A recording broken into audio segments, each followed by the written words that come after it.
One thing's for sure, I made a lot of mistakes. And I probably have said some elitist shit and said insensitive shit, but in my defense, I'm unsupervised. The people who are supposed to be working with me as my co-workers, as Special Victims Unit, human rights, civil rights advocates, sworn government agents, either contracted or direct government agents, instead of helping me and assisting me, because Chad was basically Hunter Biden getting high as fuck and being greedy and not paying me, not uh, making money off my work by blackmailing everybody with the evidence I gathered. That's what you all chose to do. You chose to sit back, judge me because of my imperfections, because I have no formal training. I have no proper supervision as a detective. I'm getting hands-on. What I chose to do is not kiss your white privileged asses. If I made a mistake, I owned it. Okay, that wasn't right, and do it differently and persevere and honor my oath to do right the next time. My mistakes weren't deliberate. They weren't malicious. I was set up. Your elitist asses chose to sit back. Ooh, you sound silly. Okay, well, help me then. How about stop using my mistakes, which you know were because Chad Cronon was getting high and being a fraud. Oh, but you were just getting high and being an elitist, racist fraud with him. My story with Christy, and basically Beth and Chad, is synonymous, though at a different level. It's synonymous to the movie with Ryan Gosling called The Notebook. I don't remember who the girl was. They met, they fell in love, but he was poor, white TRASH, according to the girlfriend's mother. And, the girl came from a wealthy family. Ryan Gosling had nothing. They dated. They used to go visit some abandoned house that used to be probably some beautiful southern Victorian house, and it was in a shambles, and he was going to rebuild it, and they were going to live there forever. Well, he didn't have the means to do that. So he went into the army, to the military, went to war, wrote bunches and bunches of love letters back to her. Her elitist mother made sure that the daughter never got the letters. She was in college. She met some rich man. They were getting ready to get married. She's in some fancy shop trying on a dress, having the tailor make the adjustments.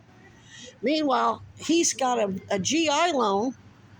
He goes back to their town, buys the house, and rebuilt it into some wonderful landmark, makes the paper. She picks up the paper, sees his picture, and passes out because he's back in town. The daughter's about to find out he's fine, and the mother lied and divided. He kept the couple divided because he wasn't good enough for her. So the daughter finds out, guess what? She's not going to be happily married to this new rich white guy. She now knows that. You see what I'm saying? So I don't remember whether it was the would-be bride that passed out or whether it was the mother that passed out. As soon as she picked up the newspaper and saw Ryan Gosling's photo in there next to the house that he rebuilt. And they picked up the paper and saw it and said, oh boy. They knew it just opened a big can of worms. And that's basically what Christy was doing. And it's very synonymous. I had to leave Missouri. Christy knew that the Neurontin gabapentin shit made it impossible for me to do anything, to be successful at anything. It was ongoing. It never ended. She sold her soul to Pfizer, which now that I remember, back in 1998 in Cambridge, I repeatedly asked them for help during that Pfizer gabapentin Ultram shit. And they took the same elitist race. And here's what's so stupid about it. Susie Hanna was the director. She was black. Susie Hanna's just another Kamala Harris, another Val Demings, another Byron Brown, another Eric Adams, and all his staff, male and female. Teaching that Jim Crow crime bill bullshit. Just basically being a scout, keeping the rest of us in our place, working for the white man for kickbacks and whatever. It ain't just, it ain't just Christy as an LGBT. It was Susie Hanna too. Susan Murray sold out, Barbara Bauer. And they sent, when I come back to the analogy, when I come back, okay, here I am. I figured it out. I have the means. Instead of her saying, oh, I moved on, she realizes, shit, she did pull it off. But I'm about to get married, so fuck it, I'm going to kill you. Okay, even once, Christy can't say she didn't know what was really going on. I made sure she knew what was really going on. It wasn't her mother, it wasn't her friends, and I kept that in consideration. I knew Rachel Kroll was either lying to Ruth O'Neill, who's an officer of the court and a judge on a criminal investigation. If she'll lie to Ruth, she'll lie to anybody. So I made sure Christy knew the truth. And she knew. Her and Katie Huddleston Smith was another Christy. She was all my friend and all willing to help me, but she wasn't really trying to help. I recorded Katie Huddleston Smith on my back deck over on Leeway Drive. And I said, I can't tell you where those bodies are. There's no way for me to know that. Well, then I guess I can't. It's unsafe for me to help you because, well, it's bad weather and it's just unsafe. Like, it wasn't snowing. There was no ice storm. She was just threatening me with a slick-ass mouth, making excuses, saying, well, if you're not going to tell me where the body... Because her and Christy and Sweeney were blackmailing Piper and Darla Munoz at Homeland Security, which means they were blackmailing Obama, who done killed his chef, who was apparently his lover. Another guy came forward on Obama. So Christy and Sweeney and Cronon and Jacoby were blackmailing Obama and Eric Holder. But they're all sellouts. They're all self-loathing pieces of shit who choose to kill the people they really love because it doesn't match what the white privileged people think they're supposed to have.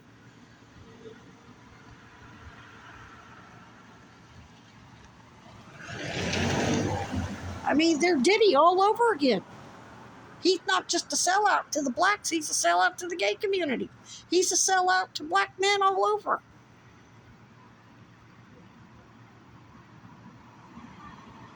But his brand was as a gangster rapper. Christy and Katie Huddleston Smith was an investigated victim tampering for Columbia PD. She was an advocate at Central Missouri Stop Human Trafficking Coalition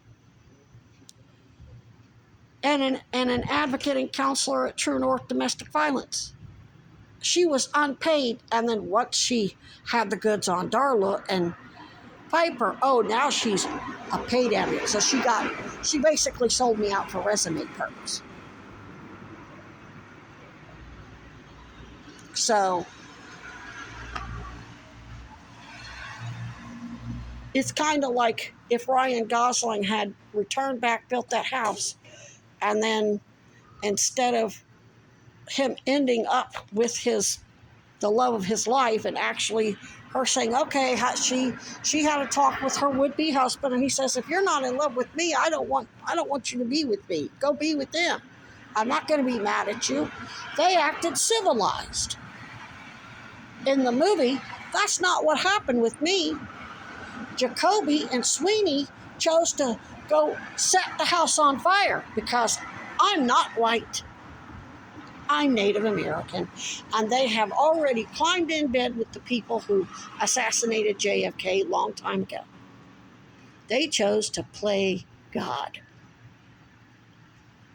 They chose to do to everybody else what had been done to them, whatever it was that corrupted them into that. Here's what's really fucking stupid.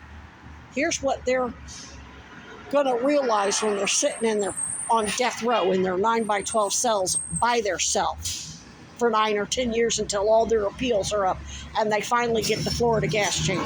While they're in there, they're going to go, we stuck together to make sure Heather got nowhere. We stuck together to rape and kill her nice and slow and got off on it. When had we just stuck together, we could have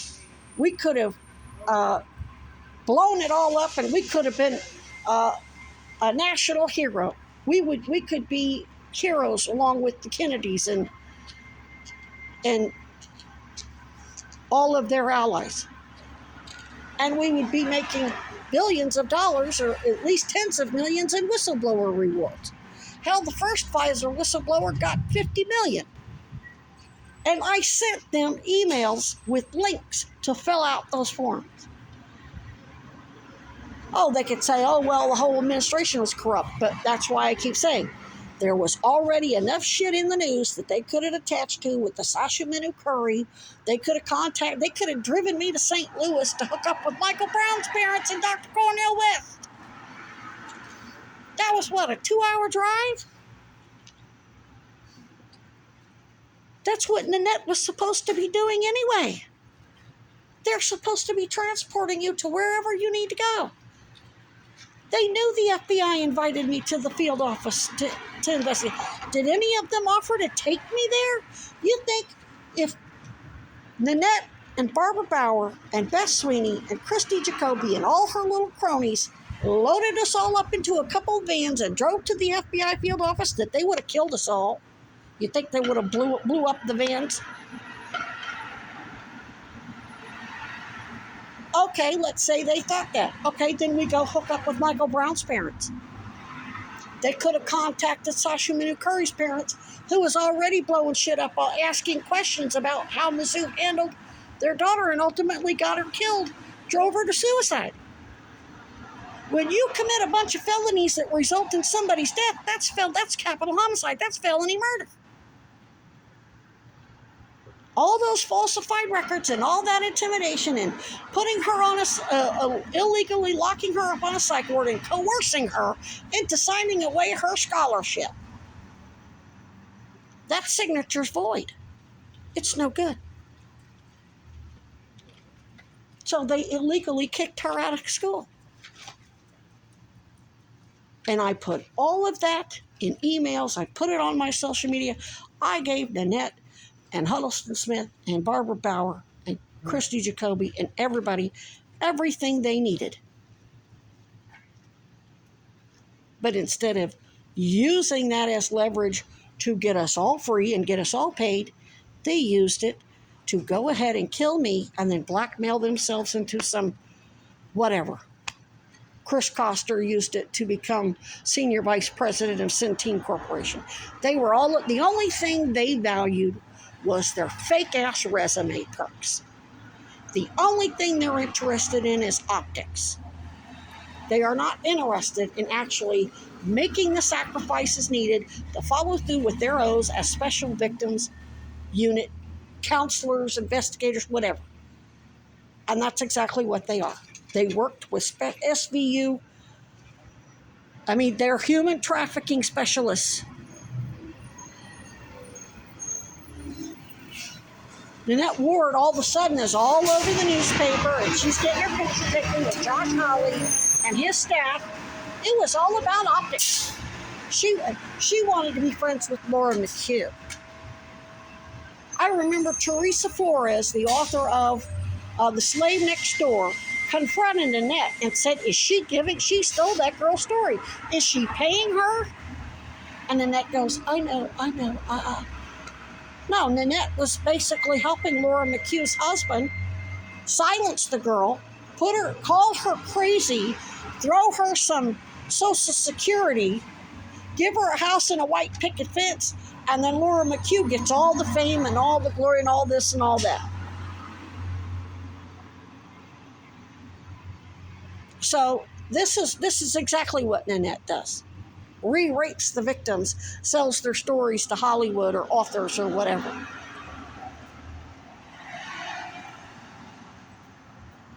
It's disgusting.